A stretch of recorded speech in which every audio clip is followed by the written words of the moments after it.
is try to give you some tips and techniques to interview. Put your best foot forward in interviewing practices. I mean, this is what I do all year long, is interviewing.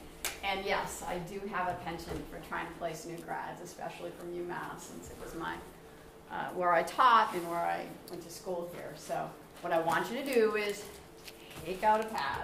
You're definitely going to have to write down 3 things that you get out of this presentation. I will be collecting these, yes, by the way. She will. I will be collecting these and sharing them back with Deborah because she likes to hear the kinds of things that resonate with you. So I will be doing that. Thank you. So name 3 things that really resonate with you. So by a show of hands, who is graduating? Who is on a job hunt here? Okay. All right, so you guys are going to be paying attention a little bit more because you got a lot of competition out there for new grads. Okay, so I'm going to try to give you some tips so that you can succeed in these interviews. And it's really the whole job search process. It's not just how to interview. Okay, so soup to nuts. And let's save the questions. Write your questions on the side, in sort of a column on your papers for the end, because we're going to stop at 20 up so I can answer your questions. I probably won't finish this. I will, by a show of hands, who wants to hear about salary and how you answer the question about salary? What are you looking for?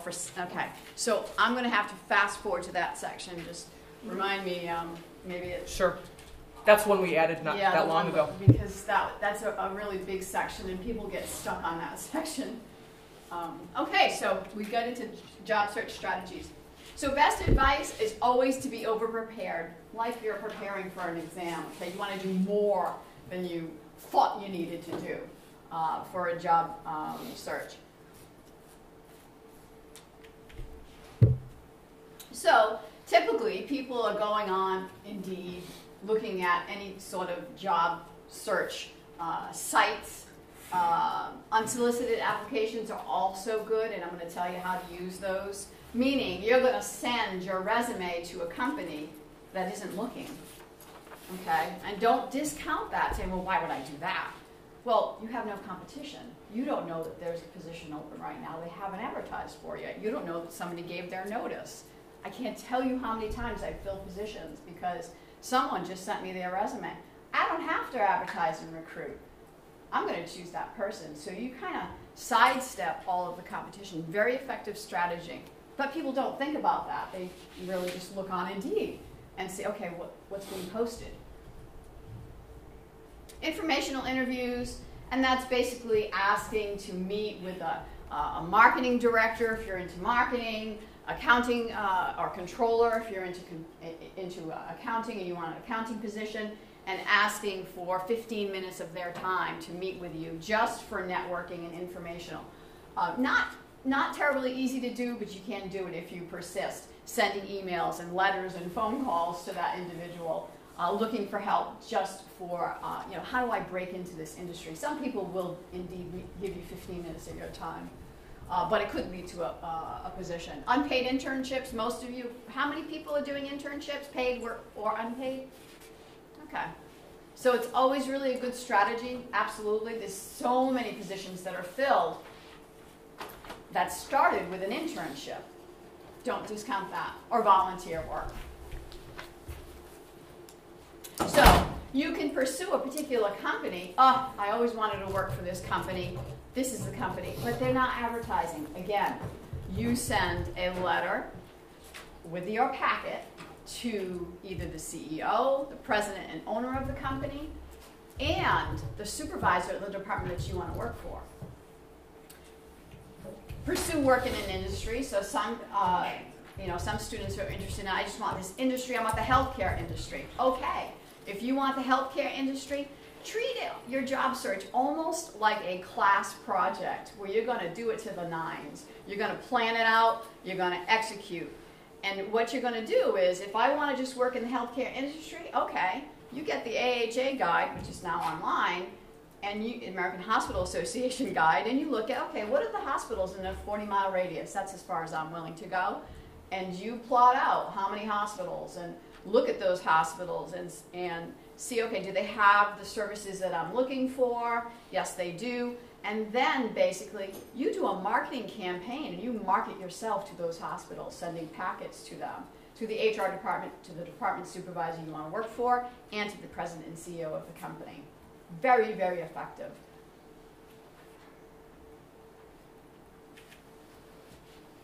So LinkedIn, obviously, how many people have LinkedIn? Okay, you have presence. Pretty much, you probably have presence on all social media sites. That's good. You just want to make sure you do. Make sure it's up to date, and make sure it is job ready, job search ready. What I mean by that, you're transitioning from college student persona to now you want to shift it and make it look very professional to job search candidate. So any kind of what you would have put on LinkedIn or any social media sites at this point, because you're ready to launch your career, you want to shift out, because recruiters like me are looking on your social media sites to see what we're finding. And if you're in, a pink tutu and you're drinking beer and there's a picture on you, that's not going to go well with a recruiter. I don't know any recruiters that aren't looking on the internet and looking at the social media websites to see, what is this candidate, what's this candidate all about? Tell me something about them personally. They're looking. So building relationships, this is a networking, obviously, your prior supervisors, your professors. You want to keep in touch with as many people as possible. Your past supervisors. Don't lose contact with your past supervisors. They are your strongest allies, and so many people, I don't have any contact with. Why not? If you left on good terms and you were a good worker for that employer, keep in contact with that supervisor. Even though it was a part-time job, you're going to need that reference. And if you can provide that reference, that information, their email, their phone number, if you have, this tells a recruiter something, if you have the personal cell phone number of your past supervisor, that tells a recruiter something very good about you. Oh, okay. Oh. Do you think the subpar workers have the personal cell phone of the past supervisor? Usually they don't share that with them. So it really does. Small things count in the recruiting process. And recruiters are paying attention to the small things. So again, I've already talked about this. When you target a particular company, you want to send a packet to the CEO, president, and owner, HR, and the department head or the VP of the department you want to work in. So you want to kind of hit it with a three-prong approach. And why you do that is this. One of those people may look at your packet and say, wow, this person's impressive. I cannot tell you how many times the CEO, owner, or president of a company, and I work for companies as well as hospitals, 2 major hospitals, with thousands of employees, I cannot tell you how many times the CEO would come into my office, and I had 10 recruiters working for me. So they were looking to fill 350 positions a year. This is in a hospital. And say, I'd like to interview this person. And I said, yes, but I have 15 applications here, 15 resumes here, already screened, vetted, ready to go. Which is the one that got to the CEO's desk?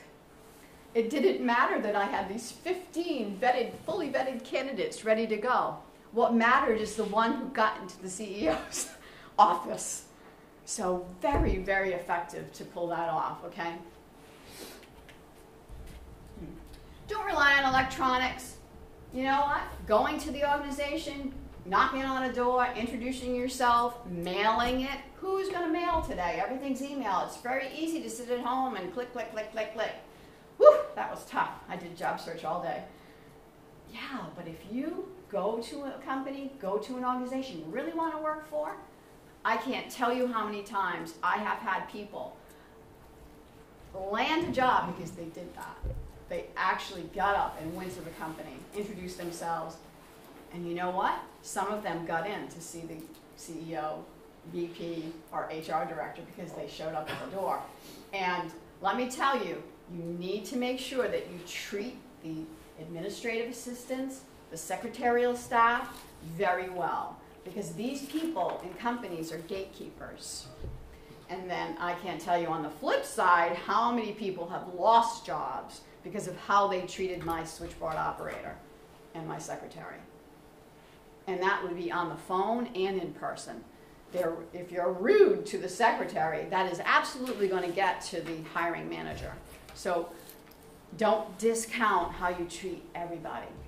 Tell you a story. I had a CEO who would basically plant some trash or debris in the paths outside the corporate office and see which candidate would actually pick it up or walk over it, a piece of paper on the ground. They're looking for somebody who's actually willing to pick up a piece of paper, bring it in, and give it to the receptionist to throw out, versus somebody who's just going to step over it. So you never know. It's the little things that count. And when you go to an interview or a company and you're scheduled for an interview, even if you're not scheduled for an interview, you're just going to bring your resume. A lot of the corporate offices, people watch. People are not blind. They see how you walk in. They see your gait. You can't kind of like put on game face once you're in front of a person. You have to put on game face as soon as you get out of your car. Literally, because in a lot of corporate offices, people are watching. I said bypass HR. I'm violating the HR code here, but a lot of times, and that's what I say, you go to the department head or the vice president of the department you want to work for, and the CEO, president, or owner. Sometimes it is good to bypass HR because they're going to maybe override HR's decision. But you want to include HR as well, so I wouldn't cut them out.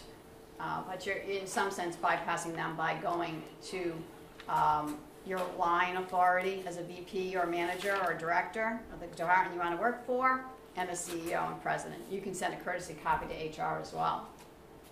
And when you see on Indeed, if you go on Indeed, how many people have applied for jobs on Indeed? Okay, you know it goes right through an Indeed and it goes right to the email or the company's website address. Just because they're giving you instructions to send your resume that way, you can also send it hard copy or email direct to the individual, to the HR director, or through on their company website. Do both. Don't just do one, okay? The more you do, the more impressive a recruiter is going to be.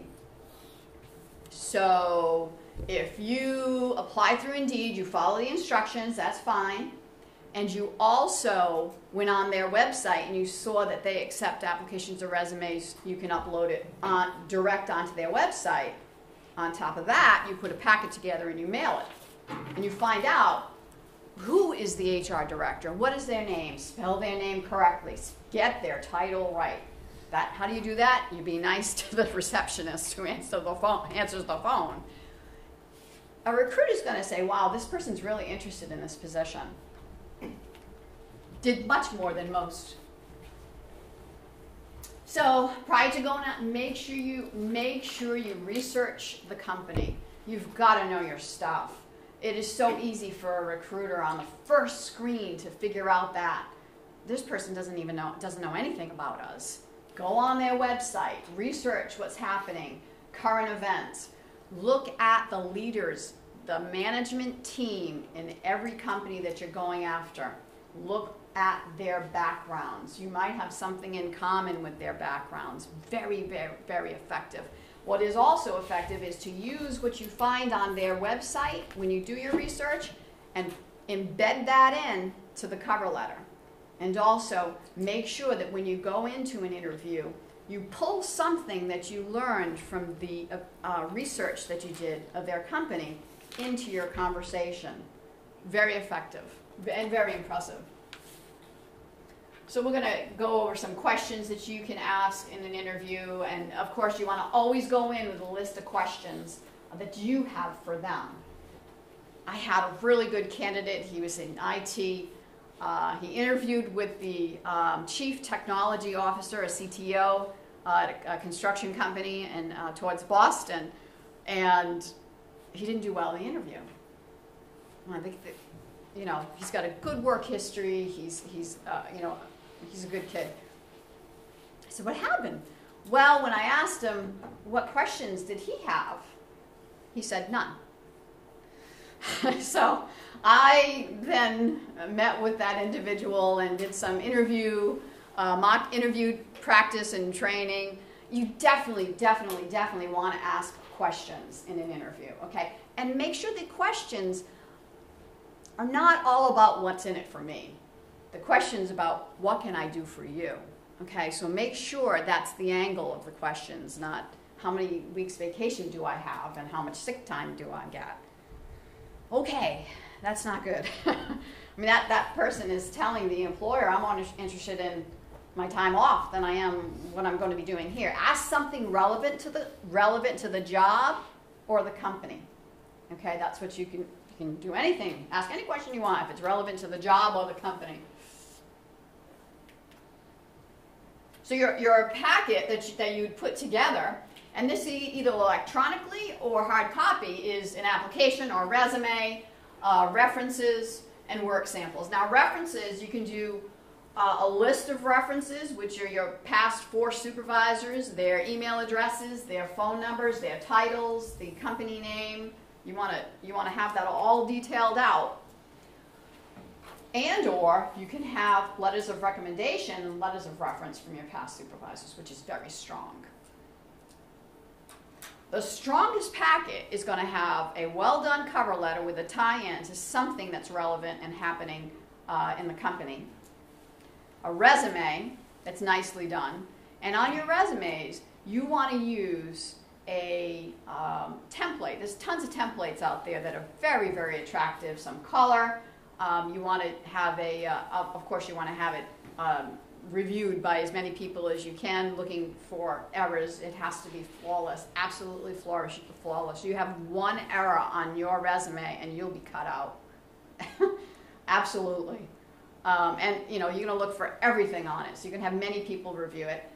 After the resume, you want to have your list of references, which are not just personal reference, they're supervisor references. Very, very strong. And you want to have any letters of recommendation that you have. If you've had a performance appraisal in your present job or your past jobs, you have a right to a copy of that in Massachusetts. So you want to have those as well. Just ask your employer, can I have a copy of my last performance reviews? You put a nice packet together. That shows confidence. It shows you have confidence in your packet and your ability to pull this together. It also shows almost a quality of work. Wow, they've pulled this together nicely.